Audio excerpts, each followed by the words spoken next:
Lee Ryan, the show director of Motorama. The International Motorized Equipment Exposition that is held annually in Los Angeles. Motorama is a showcase for the most spectacular, the most beautiful, and unique in the automotive, motorcycle, boat, and airplane field. Mr. Pete Petersen and Mr. Bob Lindsay, the publisher of 4 highly successful magazines, Motor Trend, Auto, Hot Rod, and Cycle, decided that Southern California was the ideal locale for this presentation. The vast throngs that have attended each year are ample evidence of the wisdom of their decision. In the ensuing film, you will see part of the show and the energy and effort that was expended to make it a success.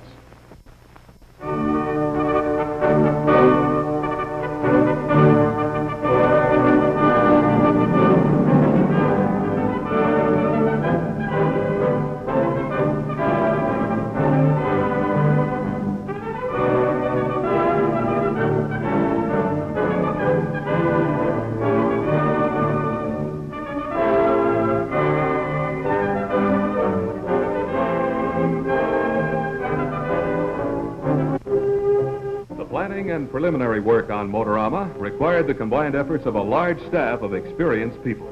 Pete Petersen and Bob Lindsay, owners of Trend Incorporated, worked with the show's director, Lee Ryan, in making decisions on the scope and format of the show. Valuable editorial assistance in the selection of exhibits was provided by Trend's very competent staff, including Wally Parks, editor of Hot Rod magazine, Dick Van Osten, editor of Auto, Walt Warren, editorial director, Bob Green, editor of Cycle, and Griff Borgeson, editor of Motor Trend. Motorama required the assistance of many, many other people, from the switchboard operator to a large art department, where the preparation of advertising copy, show signs, and other material consumed hundreds of hours. The actual production of the vast amount of printed matter used in the advertising and exploitation campaign on Motorama was, in itself, a huge task. The thousands of pieces of literature employed in publicizing the show, not only in the Los Angeles area, but throughout the entire West, constituted but a fraction of the effort put forth to attract patrons to this unique exposition. Outdoor advertising was used in great profusion. Signs, street banners, and electric displays all helped attract record throngs. Setting up a show of such magnitude is truly a major undertaking. Such routines as draining gas tanks, polishing the cars, setting them in place to display them to their best advantage are tasks in which the owners naturally participate. As proud of their vehicles as the owners of luxurious custom cars, the hot rod builders strive to make their cars really attractive. These last-minute preparations involve the efforts of decorators, the show management, auditorium management, and exhibitors. Handled with the care that a world record-holding vehicle deserves, Colonel Goldie Gardner's MG is wheeled into position. Equal caution is observed in moving Buick's fabulous XP300 onto the show floor, ready for placement on the turntable, which gave this magnificent automobile a most effective showing.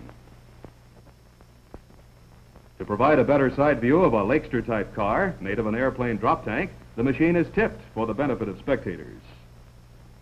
18 coats of paint were not unusual on the display roadsters, but the best paint job in the world is ineffective without that high polish.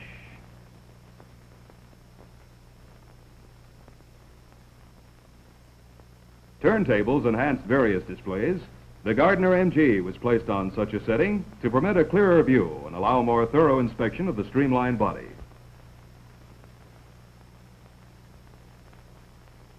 Buick's XP300 was displayed in Show Center in a very dramatic and colorful setting. Just getting the car in proper position required the efforts of a large crew of workmen.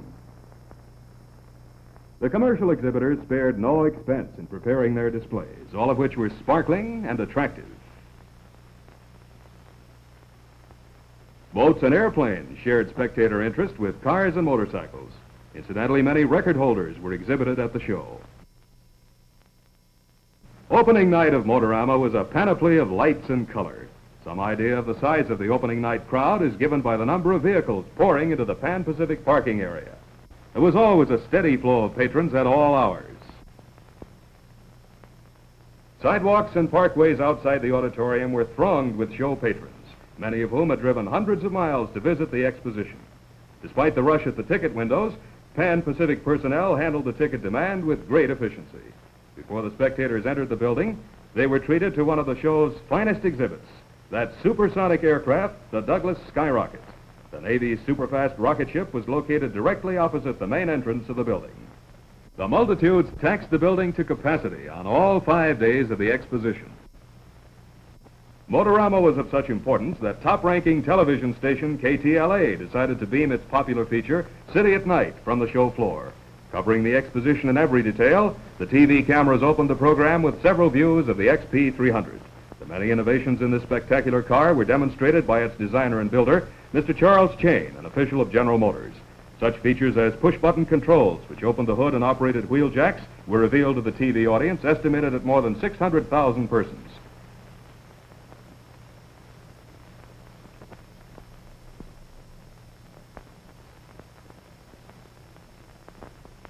One of the most beautiful roadsters in Motorama was the red hot rod designed and built by Dick Flint.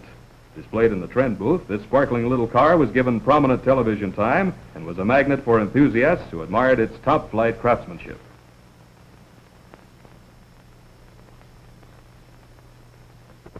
Moving through the spacious aisles of Motorama, the TV cameras searched out such unusual displays as the Scorpion and the Wasp, two small cars with special fiberglass bodies. Motorama donated space to numerous clubs and associations. One of the more interesting displays was set up by the National Hot Rod Association, an organization of more than 7,000 members representing every state in Canada. The story of the association's activities is related by Wally Parks, the president, and Officer Chuck Pollard of the California Highway Patrol. An unusual vehicle, the Aero Car, a practical flying automobile, was one of the most fascinating exhibits at Motorama. Moulton Taylor of Longview, Washington, who designed and built the machine, explained mechanical details of the Aero Car, which was flown from Washington to Los Angeles specifically for Motorama, under sponsorship of General Petroleum. Another world champion on display at Motorama was the Shoestring, with a recorded speed just under 200 miles per hour. To provide a graphic idea of the size of the crowds, our cameramen shot some scenes from a crow's nest high above the auditorium floor.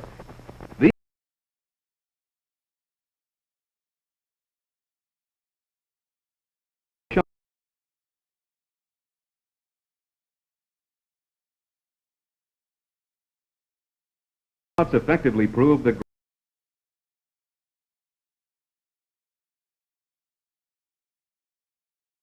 great interest that exists among Southern California residents in things automotive. Every display in Motorama was accorded minute inspection by the patrons.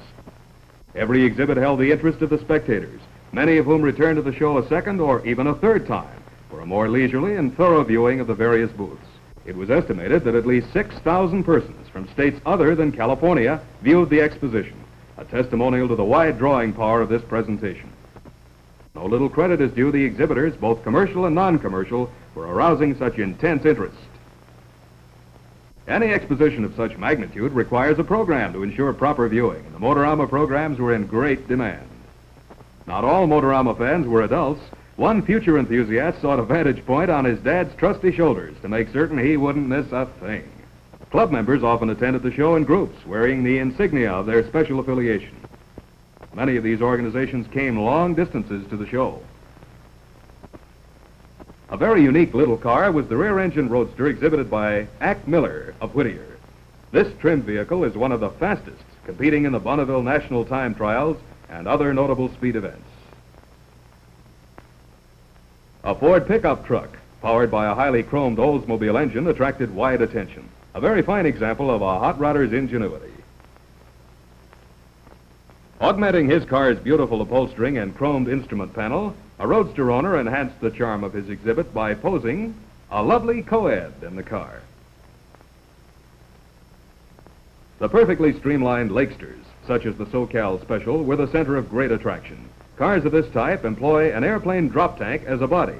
They're run primarily in straightaway time trials. Another Lakester type, a Pontiac-powered car, really packed them in, including the small fry. An automobile powered with an engine designed for automobiles is one thing, but a car driven by an airplane engine is a great rarity. Displayed in the National Hot Rod Association booth, a roadster belonging to Jot Horn was a focal point of attention, due primarily to its unusual power plant. A prime example of the ingenuity displayed by youthful Californians in experimentation and mechanical development. Motorama patrons, for the most part, were not casual viewers. A great deal of interest was shown by most of the spectators in the mechanical and technical aspects of the various displays. One of the more interesting competition cars on exhibit was a Cooper 500cc, a small English racing machine with a Jap motorcycle engine for its power plant. This trim little car was a center of attention, the owner helpfully displaying his car in such a manner that everyone interested in its mechanical makeup could enjoy a close inspection. What's more, it was actually taken apart and then put back together again during the exposition.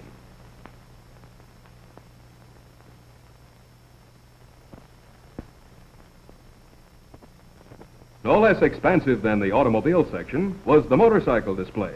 Record-holding machines were everywhere. Most of the American and British motorcycle industry was represented with colorful commercial displays. Cutaways and other technical displays were featured, giving the patrons a close-up of the inner workings of the various types of engines. Some of the machines sported unusual names like Satan and the Beast. A large percentage of Motorama spectators were ardent motorcycle enthusiasts. One of the more popular English motorcycles on exhibit was the Triumph, with the exhibitor featuring a cutaway model. The British bikes vied with American and Italian makes for general interest.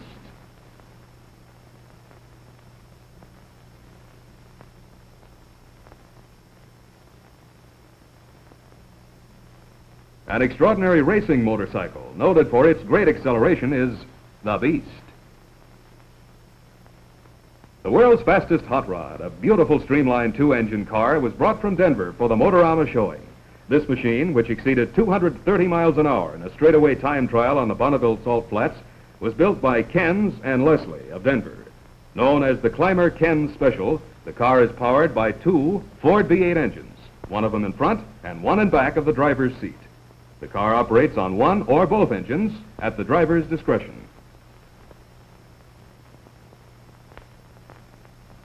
The snug driver's compartment was designed for easy viewing of the instrument panel and for maximum comfort.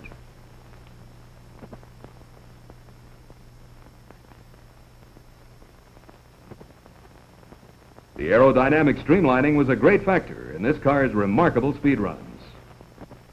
Colonel Gardner's MG Streamliner was always a central point of interest. Located in the British section of the show, it was flanked by the Roots display, the Jaguar exhibit, and the Nuffield show cars. These fine British products were beautifully displayed by their exhibitors. The decorations and settings for the cars were among the most lavish in the entire exposition. The show patrons, many of whom had never inspected a British car before, displayed great interest in these automobiles, and many sales were made directly on the show floor. The English displays elicited much favorable comment from Motorama fans. They occupied nearly 10,000 square feet of floor space. The Jaguars, Hillmans, and MGs drew the attention of many Hollywood personalities, as British cars enjoy such great favor in the motion picture colony. But practically everybody who came to Motorama manifested keen interest in the British automotive products.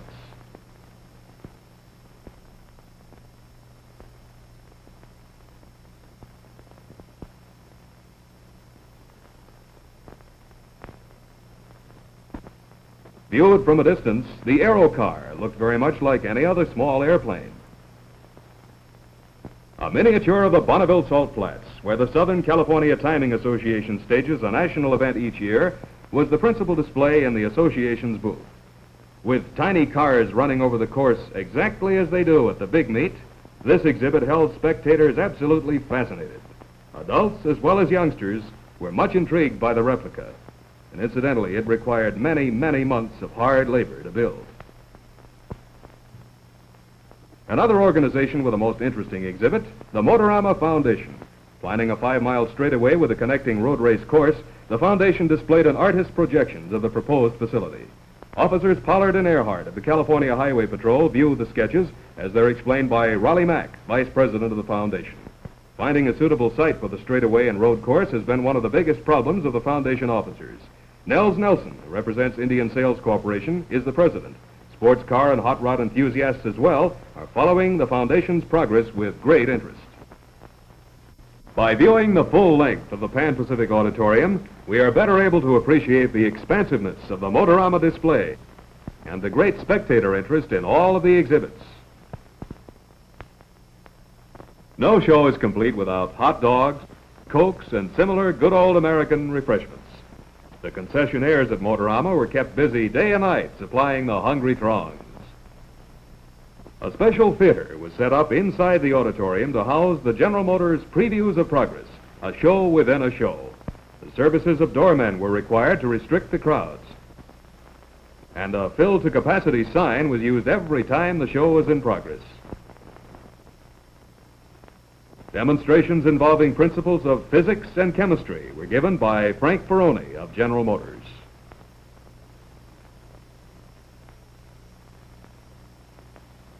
He showed, for instance, how synthetic rubber is made, an intriguing demonstration.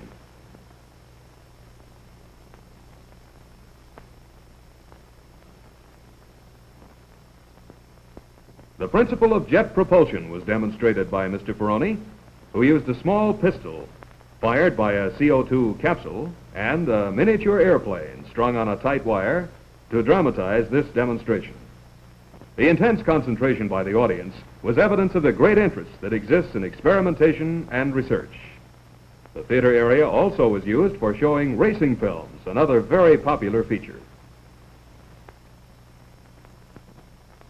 Commercial exhibitors were kept busy answering the questions of spectators with boundless curiosity who wanted to know all about automotive products, from oil coils to innovations of every conceivable kind.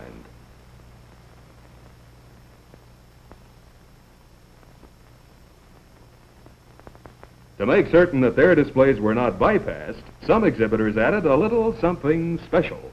This booth holder had no difficulty in attracting throngs to his display, the reason, or reasons, being quite evident and pleasing. More interest in commercial exhibits was created whenever an actual demonstration was given of the product on display. Spectators flocked around these booths to watch closely. Another display enhanced by the presence of a pretty girl. Not original, but oh my, how effective. Striking in its decorative scheme was the booth of Trend Incorporated, officers of which originated the Motorama show idea. Several lovely young ladies graced this display, too.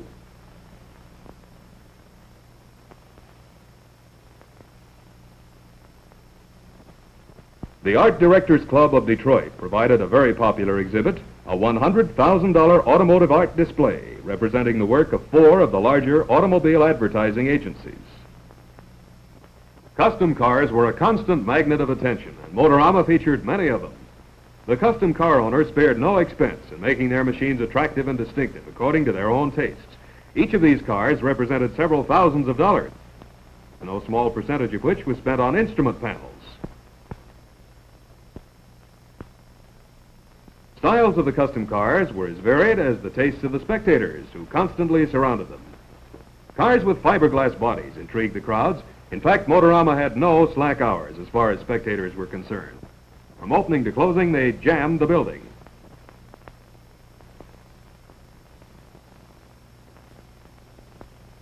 Strategically situated in the center of the auditorium, Buick's XP300 occupied a dramatic and beautiful setting on its revolving turntable. The sleek, clean lines of this machine and its unique and revolutionary design were a delight to all automobile enthusiasts.